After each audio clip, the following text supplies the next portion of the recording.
पाकिस्तान का आतंकी चेहरा फिर बेनकाब हो गया है।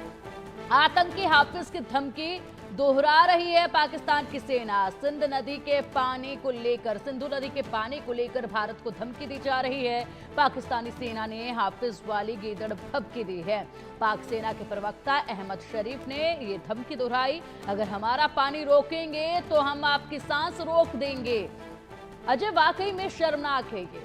कितनी बार मुंह की खाता है पाकिस्तान, लेकिन बावजूद इसके इस तरह की गीदड़ भभकियां दी जाती हैं।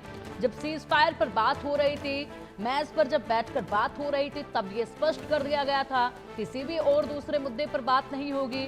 जो रोक लगाई गई है वो बिल्कुल इसी तरीके से लागू रहेगी। उसके बावजूद एक गीदड़ भभकियां निकलकर सामने आ रही हैं। ये वाकई में गीदड़ भभकियां भारत के लिए हैं या फिर अपनी जनता के मन को खुश करने के लिए हैं?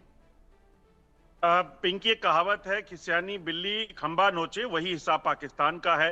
जब पाकिस्तान पर आतंकी हमलों को ध्वस्त किया गया तो तब इन लोगों ने जो है बड़ी बड़ी धमकियां दी थी, तब ये करेंगे वो करेंगे। उसके बाद जब सेना की कार्रवाई हुई तो उसके बाद क्या हुआ, हमने सबने देखा कि कैसे पाकिस्तानी एयरफोर्स के 11 बेसिस जो है वो तबाह कर दिए गए।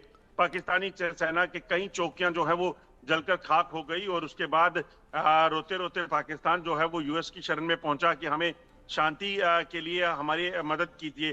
तो उसके बाद अगर एक बार फिर से उन्हें लगता है कि अब धमकियां देंगे सिंधु नदी के पानी को रोकने को लेकर, सांसें बंद करने को लेकर, पहले भी कई ऐसे कर चुके हैं सांसें बंद करने की, और उसके बाद उनका हश्र क्या है वो सब जानते हैं। मगर एक चीज बड़ी साफ है, भारत की तरफ से साफ कर दिया गया है कि किसी भी तरीके से बातचीत अगर पाकिस्तान से होगी वो तब होगी जब पाकिस्तान आतंकी गतिविधियों को और आतंकवाद को वहां से चलाना बंद करेगा। दूसरी चीज, बात सिर्फ और सिर्फ पाकिस्तान के कब्जे वाले कश्मीर को लेकर होगी। से पानी को लेकर जो जल यहां से पाकिस्तान की तरफ जा बहता है उसकी तरफ अगर कोई बात करने की कोशिश करेगा तो उसको कोई प्राथमिकता नहीं दी जाएगी। भारत का स्टैंड क्लियर है।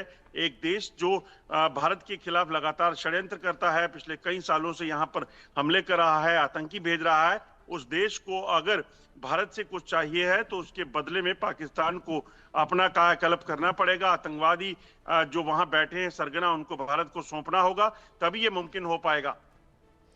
बिल्कुल अजय, आपने बिल्कुल सही कहा। और उसे के बाद जो है, जो शांति के चाहते हैं वो हो पाएगी, लेकिन फिलहाल उसके लिए जो कदम इनको उठाने हैं वो उठा ये सकते नहीं हैं, इसलिए बस गीदड़ भभकियां देंगे। फिलहाल अगर बात की जाए तो पानी की स्थिति क्या कुछ देखी जा रही है? सिंधु नदी से 6 नई नहरें बनाने को लेकर भी कुछ अपडेट थे, क्या कुछ इसमें बताया जा रहा है? क्या कुछ पानी की स्थिति फिलहाल पाकिस्तान में है?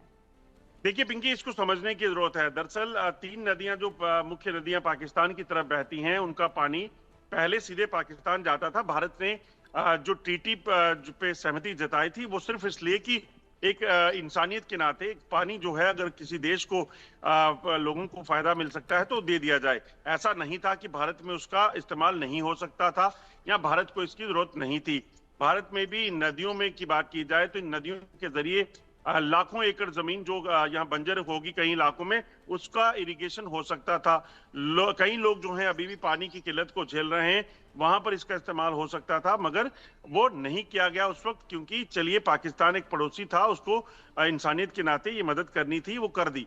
मगर जब पाकिस्तान वैसी मदद के लिए या फिर वैसी चीजों के लिए काबिल ही नहीं है, पाकिस्तान यहाँ पर आतंकियों को भेजकर लोगों का लहू बहाएगा, तो प्रधानमंत्री ने जो कहा था वो साफ कर दिया था, स्पष्ट शब्दों में कह दिया था, किसी भी तरीके से खून और पानी एक साथ नहीं चल सकता। अगर पाकिस्तान यहाँ लोगों का खून बहाएगा, मासूम लोगों का, तो पाकिस्तान को उसके बदले में पानी नहीं दिया जाएगा। और वो पानी भारत का है। भारत का जो जल पाकिस्तान की तरफ जाता था उसे अब यहाँ पर इस्तेमाल किया जाएगा, और उसके लिए चाहे वो पावर प्रोजेक्ट लगने हो, चाहे वो नहरों का निर्माण करके इरिगेशन करनी हो तमाम इलाकों में, उस चीज को भी सुनिश्चित करने के लिए तमाम इंतजाम जो है वो कर लिए गए हैं।